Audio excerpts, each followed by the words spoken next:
Shalom saudara sekalian, selamat pagi. Pada hari ini kita akan kembali merenungkan firman Tuhan. Firman Tuhan diambil dari Matius 6 ayat 16 sampai dengan 18. Dan apabila kamu berpuasa, janganlah muram mukamu seperti orang munafik. Mereka mengubah air mukanya supaya orang melihat bahwa mereka sedang berpuasa. Aku berkata kepadamu, sesungguhnya mereka sudah mendapat upahnya. Tetapi apabila engkau berpuasa, minyakilah kepalamu dan cucilah mukamu, supaya jangan dilihat oleh orang bahwa engkau sedang berpuasa, melainkan hanya oleh Bapamu yang ada di tempat tersembunyi. Maka Bapamu yang melihat yang tersembunyi akan membalasnya kepadamu. Saudara sekalian, kalau kita bicara tentang puasa, sepertinya dalam tradisi kekristenan agak jarang, saudara. Tidak seperti mungkin saudara kita di Katolik yang memiliki tradisi-tradisi puasa di waktu-waktu tertentu. Sementara di dalam kekristenan, sepertinya puasa itu kayak hilang gitu ya. Bukan sebuah kewajiban dan bukan juga ada semacam kayak tradisi yang harus kita lakukan. Nah, sebenarnya memang Tuhan Yesus kalau kita baca tadi di ayat yang tadi, dia tidak memerintahkan kepada murid-muridnya bahwa engkau harus berpuasa sekian lama dengan cara begini dan lain sebagainya.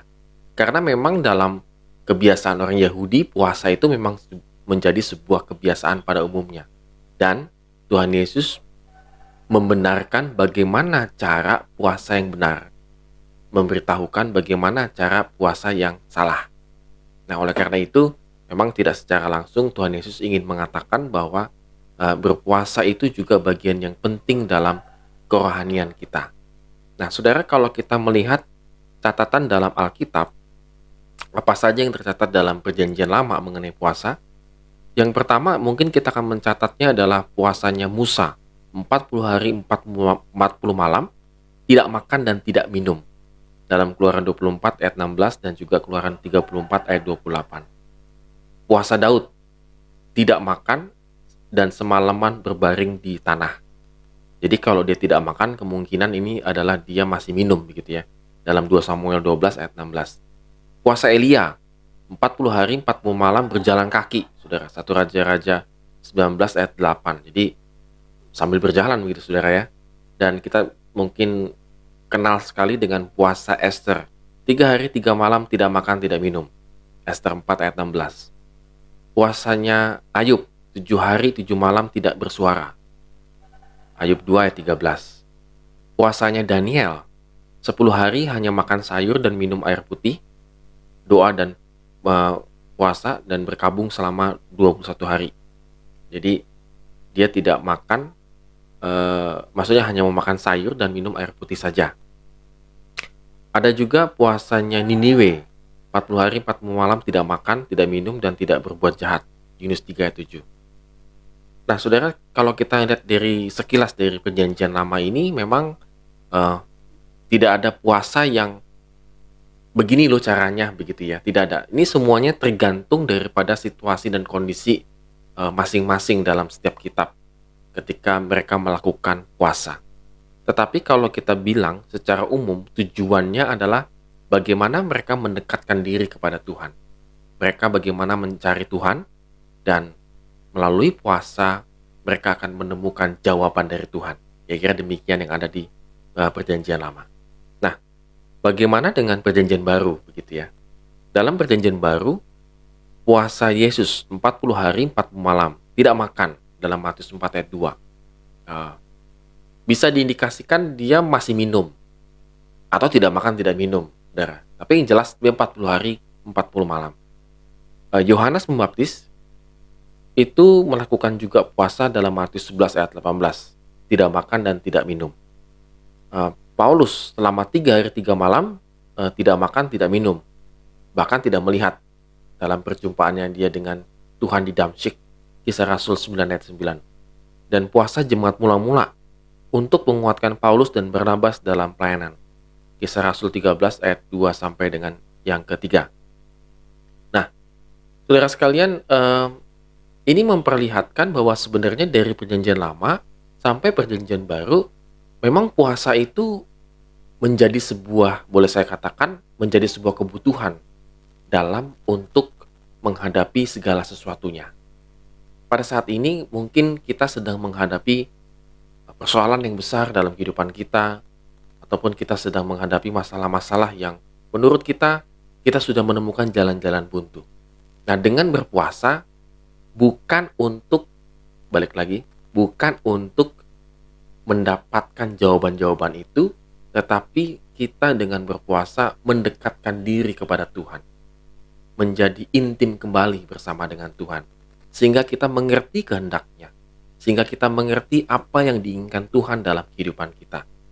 Dengan kita berpuasa, kita semakin intim dengan Tuhan, dan Tuhan akan memberikan jawabannya. Nah, kita kembali lagi nih ke teks yang tadi gitu ya, dalam Matius 6 ayat 16 sampai dengan 18. Ada puasa yang caranya salah menurut Tuhan Yesus, yaitu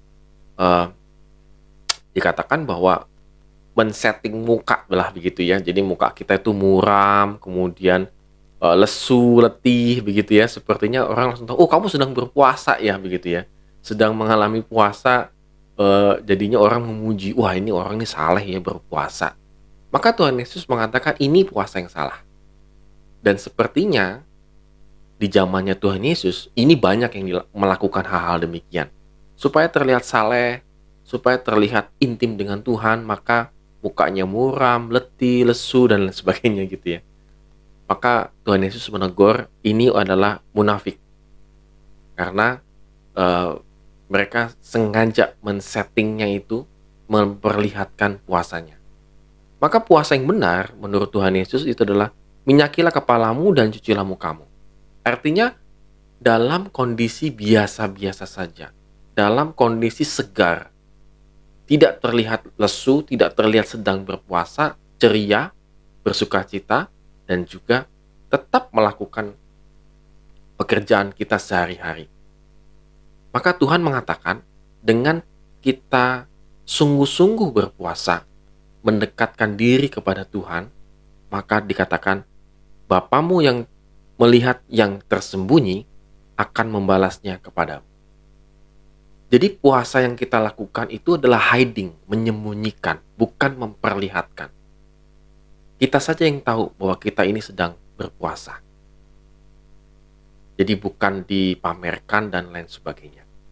Maka Bapa itu akan membalaskannya kepadamu, artinya apa yang menjadi tujuan kita berpuasa, mendekatkan diri kepada Tuhan, semakin intim dengan Tuhan, maka Tuhan akan membalas atau memberikan jawaban atas segala persoalan-persoalan yang kita hadapi. So, jadi saudara sekalian, bahwa mari kita latih diri kita berpuasa sebenarnya. Bagaimana kita melakukan puasa? Saudara, ada begitu banyak teknik berpuasa sebenarnya. Apakah saudara mau, sepertinya kita nggak mungkin ya puasa Musa 40 hari 40 malam nggak makan nggak minum begitu ya. Atau ada banyak ya, ada puasa Daniel yang hanya makan sayur-sayuran dan juga minum air putih begitu ya. Ini seperti vegetarian begitu. Ada puasanya Esther dan lain sebagainya. Nah, saudara, pada hari ini saya ingin mengajak saudara untuk melakukan puasa sebagai satu disiplin rohani yang saya rasa cukup penting. Dan saya juga akan melakukan puasa. Nah, saudara, saya menyatakan untuk melakukan puasa ini bukan berarti saya nanti terjebak dengan orang yang munafik ya, tapi tidak. Saya ingin kita sama-sama mengalami yang namanya puasa sebagai disiplin rohani. Dengan puasa, kita semakin intim dengan Tuhan. Pada hari ini saya akan berkomitmen untuk puasa selama 40 hari. Wah, tapi jangan berpikir tidak makan, tidak minum. Wah, itu nggak tahu, saudara. Mungkin hari ketiga mungkin udah ya sudah ini ya, sudah nggak kuat ya gitu ya. Tetapi saya pribadi, saya akan mencoba berpuasa 40 hari hanya makan satu kali. Jadi nanti jam 12 siang ini, saya akan makan seperti biasa, lalu kemudian saya akan berpuasa, tetapi tidak makan, tidak minum. Tapi saya cuma berpuasanya itu adalah, saya tidak makan, saya tetap minum air putih. Sampai besok jam 12 siang, baru saya akan makan kembali. demikian seterusnya sampai 40 hari. Jadi kalau kita catat hari ini adalah tanggal 5 Oktober, ya 5 Oktober, maka nanti bulan depan saya akan share apa yang saya alami. Bahkan day by day saya akan share apa yang saya alami ketika saya melakukan disiplin rohani, yaitu berpuasa. Tetapi saya juga ingin mengajak saudara-saudara sekalian untuk berpuasa. Terserah saudara, ada begitu banyak cara-cara metode puasa. Apakah cuma 3 hari, kemudian apakah saudara hanya 12 jam sehari, dan lain sebagainya, itu tidak menjadi masalah. Yang paling penting adalah kita semakin intim dengan Tuhan. Jadi ketika selama kita berpuasa, mari tetap kita membaca firman Tuhan, dan juga ambil waktu untuk berdoa. Dengan kita berdoa, kita lebih fokus kepada Tuhan untuk mencari kehendak-Nya dalam kehidupan kita. Oleh karena itu, saudara, saya menekankan, walaupun kita mungkin announcement kita sedang berpuasa, tetapi tetaplah dalam sikap yang seperti biasa, tetap bekerja, tetap berkarya, tetap melakukan kegiatan kita sehari-hari. Jadi jangan saudara berpuasa dan juga saya berpuasa, habis itu setelah makan gitu ya, apa gimana, tidur sepanjang hari, ya enggak saudara, enggak. Tetap seperti biasa, kita bekerja seperti biasa, aktivitas kita tidak ada yang terganggu, seperti biasa, seolah-olah kita tidak berpuasa begitu. Oleh karena itu saudara, mari kita renungkan firman Tuhan pada hari ini.